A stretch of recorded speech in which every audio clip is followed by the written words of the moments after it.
నేను నీకు ద్రోహముగా పాపము చేయకుండుటకు నీ వాక్యమును నా హృదయమున నిలుపుకొండిని. నీకు ద్రోహముగా పాపం చేయడం నాకు ఇష్టం లేదు. నేను బలహీనుని, నేను పాపాత్ముణ్ణి. నా శక్తి నాకు సరిపోవడం లేదు. నా హృదయములో అపవిత్రత ఉంది. పాపపు తలంపులు నా మనస్సులో ఉన్నాయి. కాబట్టి నేను నీ మాటలను నా హృదయములో నిలుపుకున్నాను. దేవుని వాక్కులను మన హృదయాల్లో మనం నింపుకుంటే అపవిత్రత నుండి, కళంకము నుంచి, పాపము నుండి మనం విడుదల పొందగలుగుతాము. అందుకే భక్తుడు అంటున్నాడు, అయ్యా నీకు ద్రోహముగా పాపం చేయకుండా ఉండడానికి నీ వాక్కులను నా హృదయములో నేను నిలుపుకొంటిని. దేవుని వాక్కులను మన హృదయములో మనం నింపుకోవాలి. అప్పుడు మన హృదయములో పవిత్రత, శుద్ధి అనేది వస్తుంది. యేసు ప్రభు చెప్పినట్లు ఆయన వాక్కులు మన హృదయాలను శుద్ధి చేస్తాయి. ఆయన వాక్కులు మన హృదయాలు నిలిచి ఉంటే మన హృదయాల్లో పాపపు ఆలోచనలు ఉండవు, కళంకం ఉండదు. ప్రేమైన సహోదరి సోదరులారా, ఈరోజు ఈ దివ్య సత్ప్రసాద ఆరాధన సమయంలో దేవుని వాక్కులతో నింపబడడం కోసం మనమందరం భక్తి విశ్వాసంతో ప్రార్థిద్దాం. ఆయన వాక్కులను మన హృదయంలో మనం నిలుపుకోవాలి. ఆయన వాక్కుల వలన మనము పవిత్రతను పొందాలి. మన హృదయాలను పవిత్రపరచడం కోసం హృదయాల్లో దేవుని వాక్కులను ఆలకించాలి. ఎవరైనా పవిత్రంగా జీవించాలనుకుంటున్నారా? ఎవరైనా హృదయాలను పాపపు మచ్చలు లేకుండా కాపాడాలనుకుంటున్నారా? వారందరూ వారి హృదయాలను దేవుని వాక్కులతో నింపుకోవాలి. దేవుని వాక్కులతో నింపబడిన హృదయములో పాపానికి తావు లేదు. దేవుని వాక్కులతో నింపబడిన హృదయాల్లో అపవిత్రతకు స్థానము లేదు. అందుకే వాక్యం మనకు సెలవిస్తుంది, దేవుని వాక్కు పవిత్రమైన వాక్కు మన హృదయాలను పవిత్రపరుస్తుంది. రెండవదిగా, దేవుని వాక్కులను మనం ఆలకించేటప్పుడు దుష్టాత్మల మీద మనం విజయం సాధించగలుగుతాం. మన జీవితంలోని శోధనలను, పరీక్షలను మనం జయించగలుగుతాం. దుష్టాత్మల ప్రభావం నుంచి, సైతాను ప్రభావం నుంచి పరిపూర్ణంగా మనం విడుదల పొందగలుగుతాం. మత్తయి సువార్త 8వ అధ్యాయం 16వ వచనం. ఆ సాయం సమయమున పిశాచ పీడితులకు పలువురిని యేసు వద్దకు తీసుకుని రాగా ఒక్క మాటతో ఆయన పిశాచములను పారద్రోలి రోగులనందరినీ స్వస్థపరచను. ప్రతిరోజు ఒక గ్రామం నుంచి మరో గ్రామానికి, ఒక పట్టణం నుంచి మరో పట్టణానికి యేసు ప్రభు వెళ్తూ ఉండేవారు. ప్రజలను కలుస్తూ ఉండేవారు, ప్రజలతో మాట్లాడేవారు. అలా ఒకరోజు సాయం సమయమున అక్కడ ఉన్నటువంటి ప్రజలు పిశాచ పీడితులైన చాలా మందిని యేసు ప్రభు దగ్గరికి తీసుకువచ్చారు. యేసు ప్రభువు వారిని స్వస్థపరిచారు. ఎలా స్వస్థపరిచారు? యేసు ప్రభువు ఏమైనా మంత్రాలు చేశారా? లేదా యేసు ప్రభువు వారిని శిక్షించారా? లేదు. యేసు ప్రభువు ఒక్క మాట వలన, దేవుని మాట వలన పిశాచములను పారద్రోలి రోగులను స్వస్థపరచారు. పిశాచములను పారద్రోలడానికి, పిశాచములను వెళ్ళగొట్టడానికి యేసు ప్రభువు దేవుని వాక్కును వాడుకున్నారు. ఇందులో నుంచి మనం ఏమర్థం చేసుకోవాలి?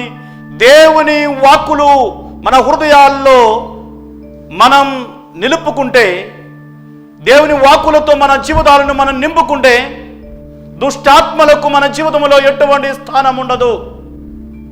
దుష్టాత్మల ప్రభావం నుంచి, దుష్ట శక్తుల నుంచి మనం పరిపూర్ణంగా విడుదల పొందగలుగుతాం. పవిత్రమైన శక్తివంతమైన దేవుని మాట ఎదుట నిలబడడానికి దుష్టాత్మలకు శక్తి చాలదు. కాబట్టి దేవుని వాక్కు వినగానే దుష్టాత్మలు పారిపోతాయి.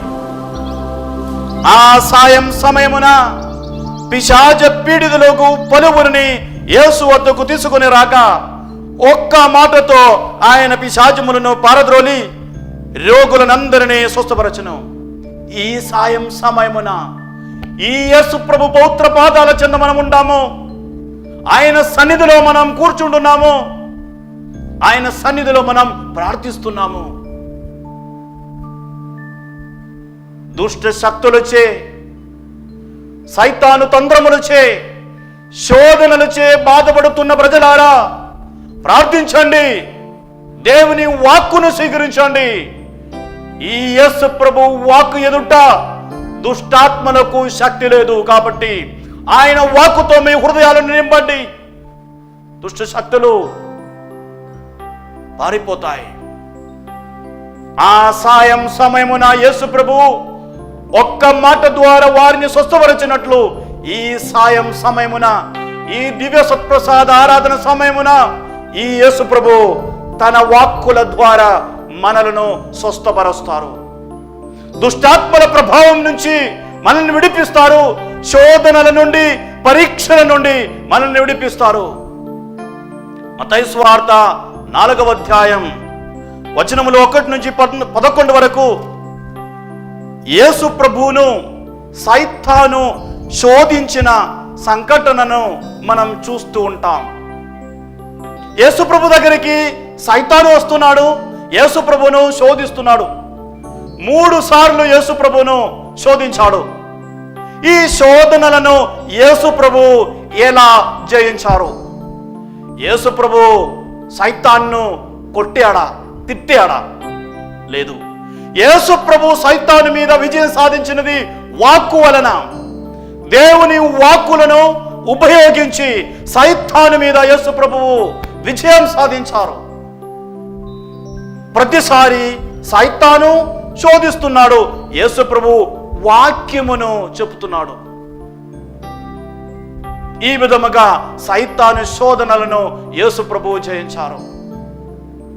మొట్టమొదటిగా యేసు ప్రభువు మత్తయి సువార్త 4వ అధ్యాయం 4వ వచనములో అంటున్నారు, మానవుడు కేవలము రొట్టె వలననే జీవింపడు, కానీ దేవుని నోటి నుండి వచ్చు ప్రతి మాట వలన జీవించును. ఈ దేవుని వాక్యము ద్వారా యేసు ప్రభు సైతాన్ని ఓడించారు. వాస్తవానికి యేసు ప్రభు మొట్టమొదటిగా స్వయంగా చెప్పిన మాటలు కావు ఇవి. ద్వితీయోపదేశకాండం 8వ అధ్యాయం 3వ వచనం నుంచి యేసు ప్రభు తీసుకున్న మాటలు, ఆయన నేర్చుకొని కంఠస్థం చేసి హృదయములో నిలుపుకున్న మాటలు అవి. ఆ మాటలను వాడుకొని మొదటి శోధనను యేసు ప్రభు జయించారు. ఆ తరువాత 2వ శోధన యేసు ప్రభు ఏమంటున్నారు? ప్రభు అయిన నీ దేవుని శోధింపరాదు అని లేఖనమున రాయబడి ఉన్నది కదా. కొత్తగా యేసు ప్రభు చెప్పట్లేదు. ద్వితీయోపదేశకాండం 6వ అధ్యాయం 16వ వచనం నుంచి ఈ వాక్కులు యేసు ప్రభు తీసుకున్నారు. ఈ వాక్కుల వలన యేసు ప్రభు 2వసారి సైతాను శోధనను జయించారు.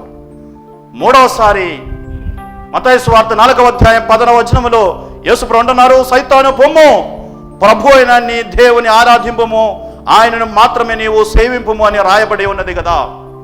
ఇక్కడ కూడా యేసు ప్రభు కొత్తగా చెప్పట్లేదు.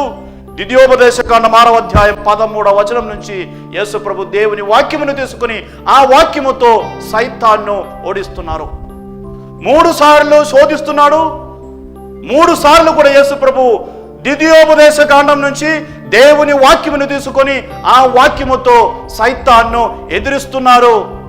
సైతాను మీద విజయం సాధిస్తున్నారు.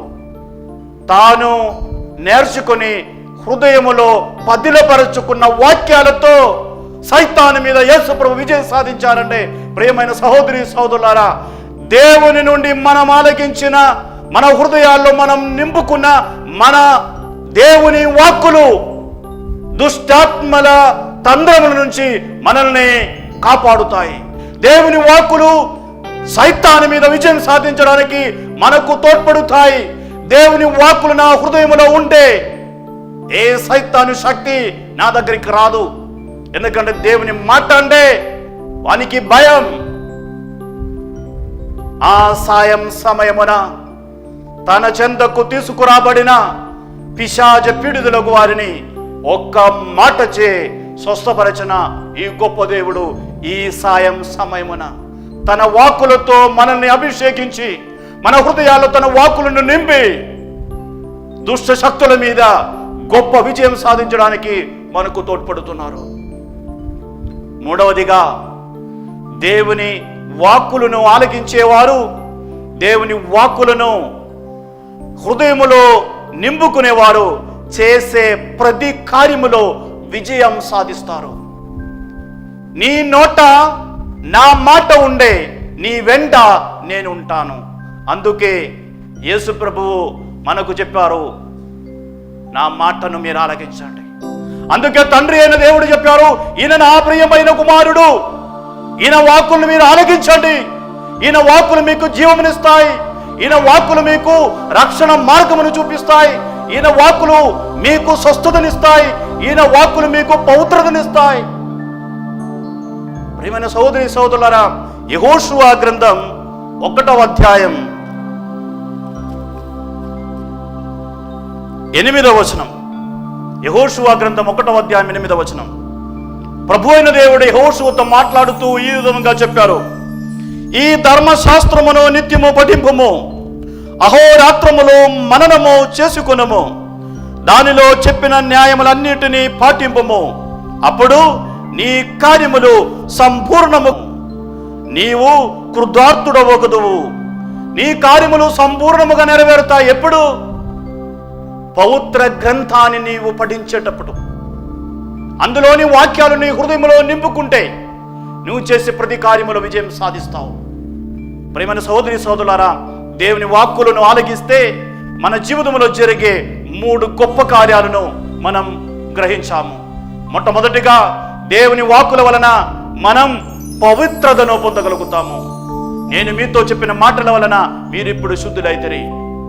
రెండవదిగా మనం చూసాము, దేవుని వాక్కుల వలన సైతాను శక్తుల మీద మనం విజయం సాధించగలుగుతాము. మూడవదిగా మనం చూసాము, దేవుని వాక్కులు మన హృదయంలో ఉంటే మనం చేసే ప్రతి కార్యములో మనం విజయం సాధిస్తాం. ప్రియమైన సహోదరి సోదరులారా, ఇప్పటి వరకు నెరవేరనటువంటి మీ ఆశలు నెరవేరుతాయి. మీ నోట దేవుని మాట నిలిచి ఉంటే మీ వెంట ప్రభువు వస్తారు. మీరు వెళ్ళే ప్రతి చోట ప్రభు మీకు తోడు నీడగా ఉన్నారు, మిమ్మల్ని ఆశీర్వదిస్తారు. కాబట్టి మీ హృదయాల్లో దేవుని వాక్కులను నింపుకొనండి. భక్తుడు చెప్పినట్లు, ప్రభువా నా హృదయములో నేను నీ వాక్కులను నింపుకుంటున్నాను అని చెప్పండి.